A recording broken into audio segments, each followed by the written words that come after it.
Welcome to Israel Now News. I'm Rebekah Roberts. And I'm Yochanan Elrom. In our top story, U.S. forces have resumed strikes on Iran after the Islamic Republic fired on U.S. bases in the Gulf. The Iranian Revolutionary Guard Corps launched fresh attacks on ships in the Strait of Hormuz, prompting U.S. Central Command to retaliate. President Trump vowed to keep the strategic waterway open with or without Iran and ordered strikes on IRGC targets throughout the country. After 3 days of U.S. strikes, Washington has canceled all sanctions relief and imposed an American naval blockade of Iranian ports. The foreign ministers of Germany, France, and Britain, known as the E3, released a statement condemning Iran's heinous attacks on merchant shipping in the Strait of Hormuz and on countries in the region, including Qatar, Kuwait, Oman, and Jordan. Former Iranian President Mahmoud Ahmadinejad has been arrested by the IRGC. He's accused of spying for Israel. The radical Shiite regime claims it uncovered years of communications between the former Iranian leader and Israeli agents. The New York Times published a bombshell investigation revealing that Mossad director David Barnea personally traveled to Budapest to meet with Ahmadinejad in 2024. The Times report stated that Jerusalem conspired to recruit the former Iranian president as an intelligence asset and planned to install him as Iran's new leader following the overthrow of the regime. A close associate of Ahmadinejad's told the New York Times that he had become frustrated with the terrorist regime and repeatedly said that if he returned to power, he would normalize relations with Israel through the Abraham Accords. The Israeli public will be heading to the polls to elect a new government this October. The current Israeli Knesset has completed a full 4-year term, marking the first time in 50 years that elections will be held as scheduled. The current coalition is considered one of Israel's most conservative and one of the most stable in its history. The German government has advanced a bill criminalizing the denial of Israel's right to exist. The legislation, backed by the Bundesrat, would also make it a criminal offense punishable by up to 5 years in prison for anyone calling for the elimination of Israel. Last year, there were 8,627 reported anti-Semitic incidents in Germany. The Bundesrat confirmed that this legislation is meant to curb rising Jew hatred in the country.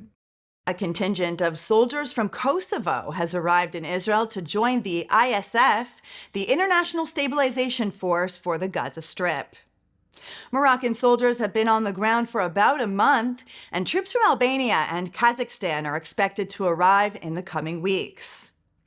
The ISF is reportedly preparing pilot humanitarian zones in southern Gaza to shelter vetted civilians.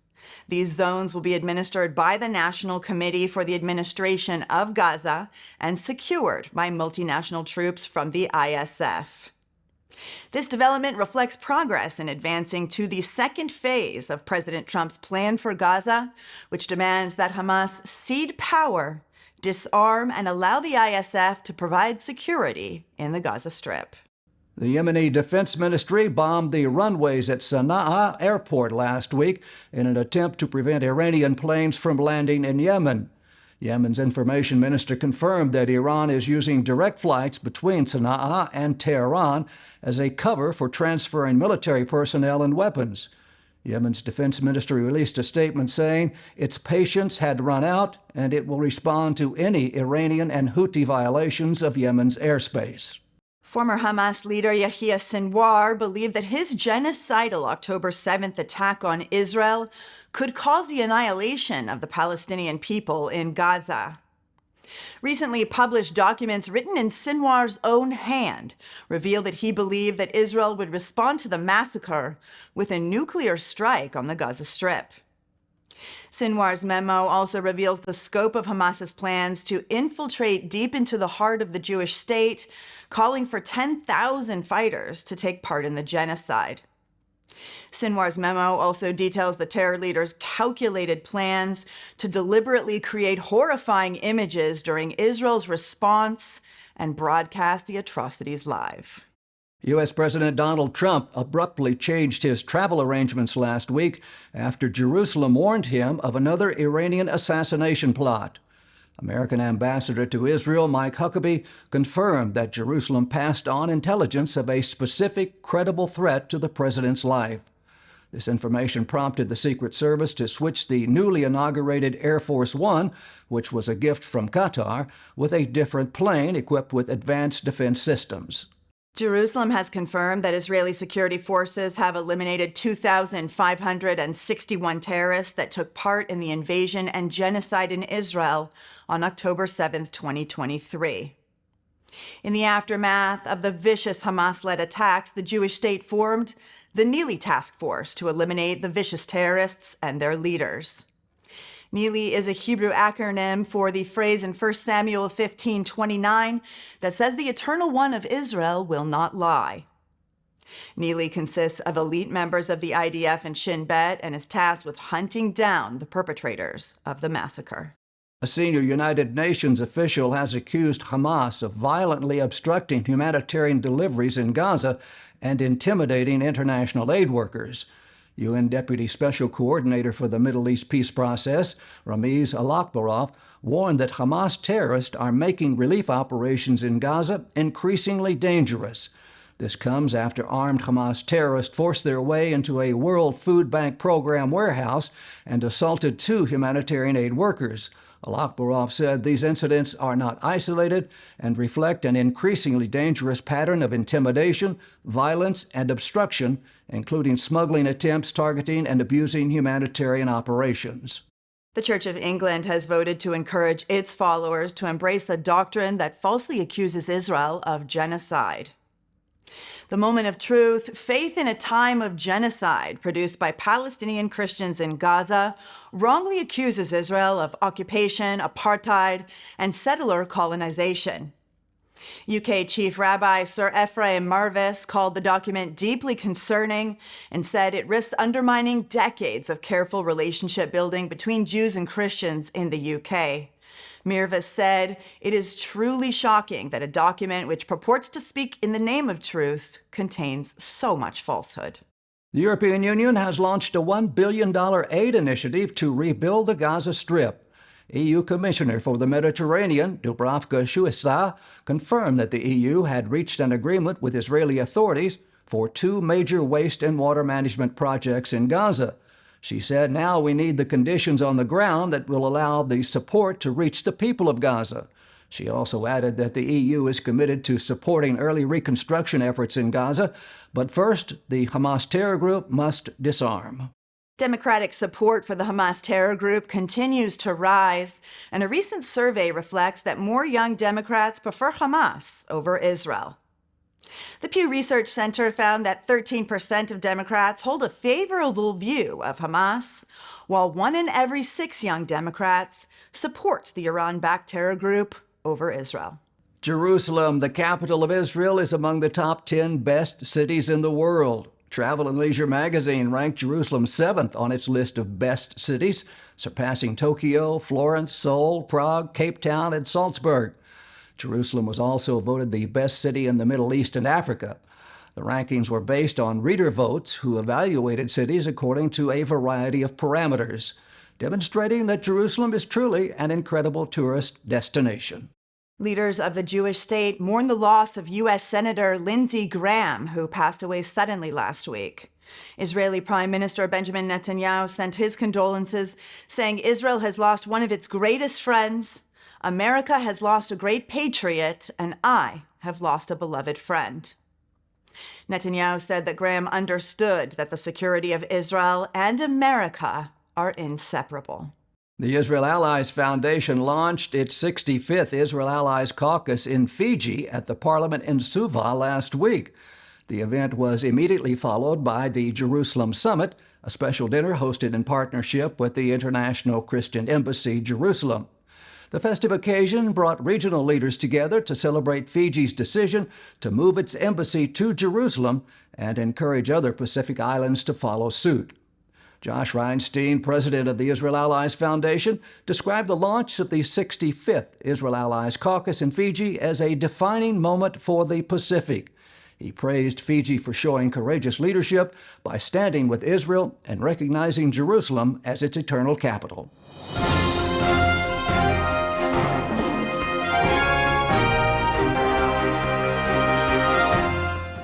That concludes the news portion of our show. Stay tuned for Ask the Source with Josh Reinstein.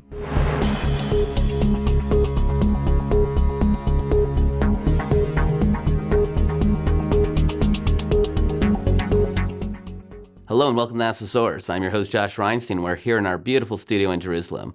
My guest today is Melanie Shiraz. She's the current Miss Israel. Melanie, thank you for being on the show. Thank you. Thanks for having me. Tell our viewers about what does it mean to you to be Miss Israel? Wow, where do I begin? I think today it's so critical for us to have representation for Israel that's very human on the cultural side of things. And so being able to be Miss Israel, aside from, talking about politics and anti-Semitism, is just an opportunity for me to show the world who we really are as people. And I think that that's very, very special and very critical. In today's climate, there's a lot of anti-Semitism around the world. Has that affected your ability to go around the world as Miss Israel and represent us properly? So, of course, it's come with many challenges. I think that we're all maybe familiar with some of the disinformation campaigns that I was targeted by during my time as Miss Israel, especially during this first year that there was a Miss Palestine. I think that it really strengthens my resolve and my, my reasoning for being here and for representing Israel, because I think that people today really want to flatten us into this caricature, and call Zionism bad and call the Jews all bad and just have us be like one flattened collective. And I think that when you come as an Israeli woman to a cultural platform in which millions of people are viewing you, you really have the opportunity to show the world who we really are holistically, not just the headlines. You were in the media recently where you ran into an Adeli Mondani's wife who was nice to you until she found out you were Miss Israel and then kind of gave you the cold shoulder. How is that, blatant anti-Semitism, that someone could just be mean to you because you're Jewish or from Israel? How did that feel? It wasn't surprising to me, and that's why I actually did originally approach her saying, I'm Melanie. I wanted to have a human person-to-person interaction with her before reducing myself to that flattened narrative in her eyes. And unfortunately, as soon as I did actually tell her who I was and what I was about, even though I said, I'm willing to engage with you no matter what side you come from, she was no longer interested. And I think that while it's not surprising, it's really concerning that this is the state of our politics today. This is the wife of the mayor of one of the most Jewish cities in the world. It's just unfortunate to me to see that people don't actually want to engage, although they want to preach. I think the majority of the world loves Israel. We're the only free democracy in the Middle East. We're fighting against terror. And people who obviously believe in the Bible know that we're the chosen people and that this is the land of God. So there must be some really good experiences as well. Can you tell us about those? Yes. So I think that one of the most eye-opening things I've experienced throughout this last year of my life, really taking advocacy as a full-time job, is that I've been touring and speaking to different communities around the world, and especially in the U.S. on campuses, for example. And some of the most hostile interactions I had were with American students who really know little to nothing about this topic. But some of the most incredible human interactions I had were with people that actually come from the Middle East. Muslims, Christians, people that really understand that Israel is genuinely the only diverse democracy in the Middle East in which people can live together peacefully no matter what religion they come from, because this is all a shared holy land for us. And so it's been really interesting, because I feel like the loudest voices today are unfortunately some of the least educated. And I really, really hope to see that change. But some of those interactions did give me hope that at least the real peace and coexistence is still, in essence, preserved here in this region. As Miss Israel, you have to represent Israel all over the world. What's your key message? What is the message that you're bringing to the world? Some people don't know this about me, but I'm originally a data scientist. So I always try to look for patterns and use information to see how people will respond to being given new data inputs. And I think that something that I realized throughout this time is that unfortunately people are not actually changed by data as much as I thought. So when I combat misinformation, with facts, it doesn't really change much. And I think that that's because we've become a society that is so overwhelmed by the amount, the volume of information around us, that it is easier for us to just believe a narrative that is either black or white, to oversimplify and to compartmentalize things into a way that's that's easier to understand, even if it completely simplifies the complexity of the story. And so I, as Miss Israel, always try to encourage people to understand that things are really more complex than they may give them credit for, because no narrative can be really that easy to understand.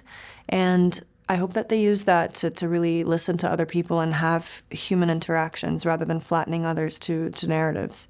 Christian communities around the world are our strongest supporters. It's Christians, not countries, that stand with Israel, and they bring their countries with them. Has Miss Israel, as the institution, and as you as Miss Israel, have you put your hand out to that community to work with them to see how we can get more information out about Israel? So I'm working on that right now. I started touring the U.S., so I've been, on different campuses, and of course I've engaged a lot with non-Jewish audiences and especially Christian audiences. So I would love to go speak at churches and take part in conferences like, like Christians United for Israel, and really get to personally foster some of that, that camaraderie between us, because ultimately I think that we really are one collective and we all have the same interests, and I think it's really important that we hear from one another and support one another. Melanie, there are literally tens of millions of people watching this show. What message do you have for our viewing audience? Yeah, so like I was saying, I think that it's so important to be curious and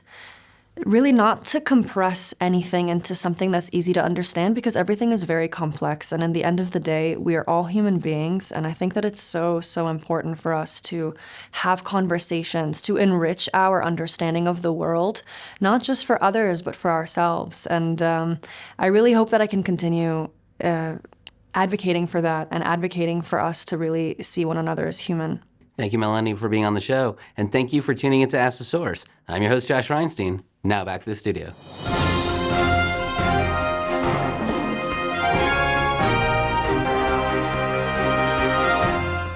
And now the truth from Zion.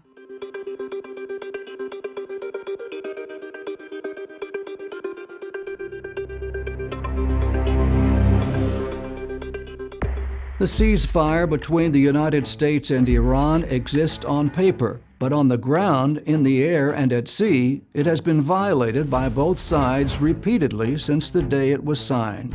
Understanding what the ceasefire actually is and what it is not matters, because the gap between the two may determine whether this war ends or resumes. On April 8, 2026, 5 weeks after Operation Epic Fury killed Supreme Leader Ayatollah Ali Khamenei, Pakistan brokered a 2-week ceasefire between Washington and Tehran. China provided a last-minute push that secured the agreement from Mojtaba Khamenei, the dead Supreme Leader's son, who had been installed as his successor. Iran had rejected Pakistan's original proposal for a 45-day phased framework and instead submitted its own 10-point plan for peace agreement. What emerged was a temporary halt to fighting and a commitment to negotiate.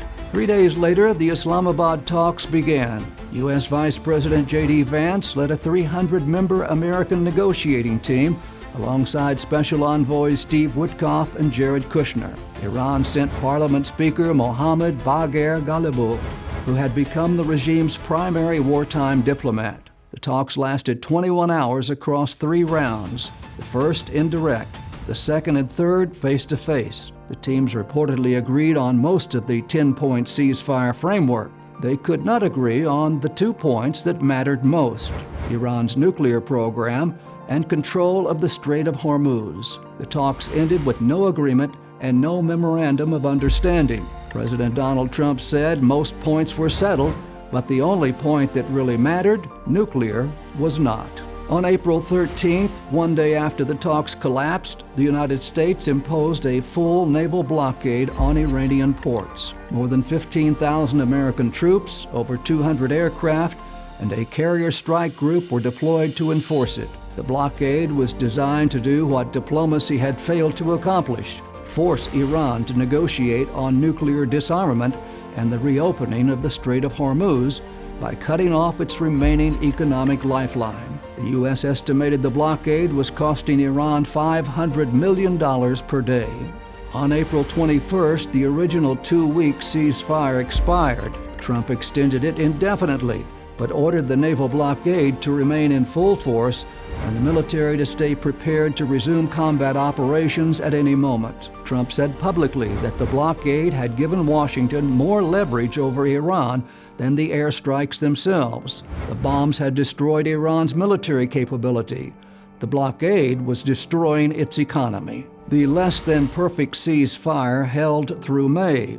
On May 5th, the Pentagon formally declared Operation Epic Fury complete, but the blockade continued. In early June, Iran suspended its diplomatic channel with the United States in protest of ongoing Israeli strikes on Hezbollah positions in Lebanon, which Tehran considered a violation of the ceasefire framework. Israel and the United States maintain that the Pakistan-brokered agreement does not cover Lebanon. On the night of June 7th, the ceasefire effectively collapsed. Iran fired approximately 30 ballistic missiles at Israel. The attack was triggered by an Israeli strike on terrorist operatives in Beirut's Dahia suburb. Israel then responded by hitting air defense systems and a ballistic missile material petrochemical complex in Tehran, Isfahan, Tabriz, and Mashhad.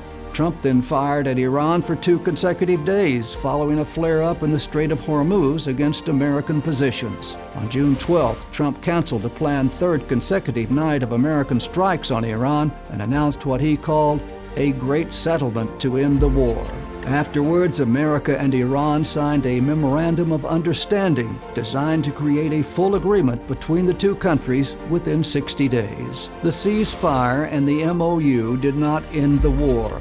It transitioned the war from an exchange of missiles into an exchange of economic pressure, diplomatic threats, and a process to reach an understanding. The fanatic Iranian regime will never keep its commitments. Any deal with them is not worth the paper it is written on. For Israel, the central question remains unchanged: whether the international architecture being assembled around this ceasefire will produce genuine Iranian disarmament or merely another pause before the next round. From Jerusalem, this is The Truth from Zion.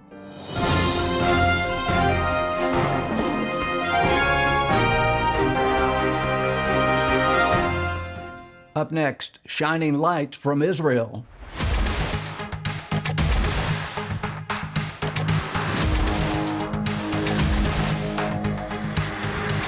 Located in the heart of Jerusalem is its most important feature, the Old City.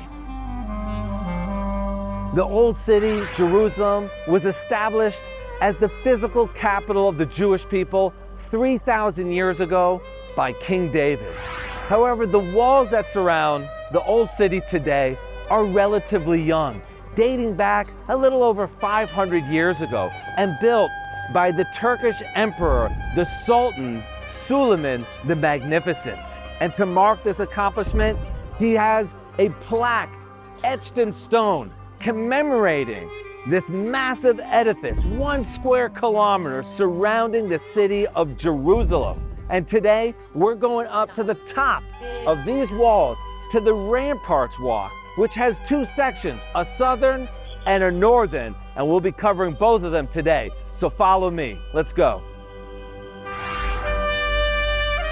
As we walk towards the stairs going up to the top of the walls, the ramparts, we are going to see structures that date back to the First Temple period, Second Temple period, and every period that came after the destruction of the temple as well. So come with me as we head up to the top.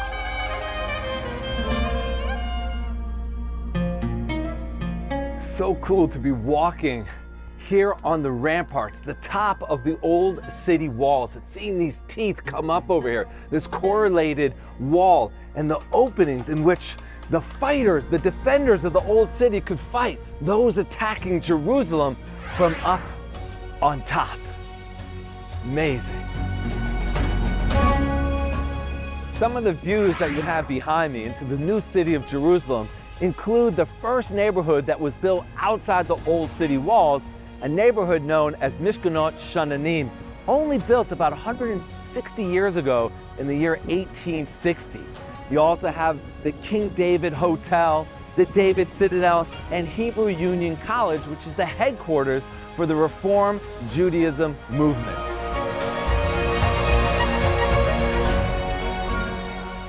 Behind me, you can see one of the iconic structures here in Jerusalem, known as the Tower of David. But it really has nothing to do with King David. In fact, it's a modern structure built roughly about 500 years ago during the Turkish period, and it's a minaret for a mosque that they built here. Now it's interesting because here you get to see both physically and spiritually the timeline of Jerusalem. The base of that structure is Jewish, 2,000 years ago, built by King Herod.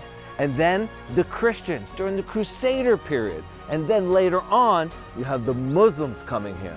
So you can literally see who came first, who came second, who came last, and then there's me, representing the Jewish people who have now returned to our Holy Land forever. Let's continue the tour. There are so many great features to the Ramparts Walk that really allows the visitor to understand the story, the history of Jerusalem. One of the ways that the Ramparts Walk does that is using the figurines you can see here to my left. These incredible statues that were printed using a 3D printer have a QR code next to it that you can scan with your smartphone or tablet that will tell the story of the individual that's depicted in the statue. And here we have a British soldier telling the story of the British Mandate, which lasted for roughly about 30 years. From the top of the ramparts, you get to see how alive the city is, both the new and the old. Behind me, the new city, Jaffa Street, the light rail, the municipality of Jerusalem. And the old city, schools, apartments, basketball courts. It's just amazing.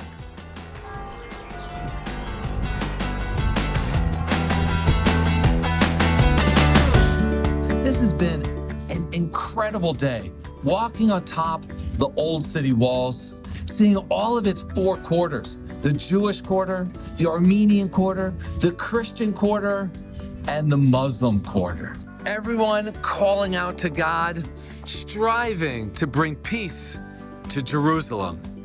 Thanks again for watching, and we'll see you in the next episode.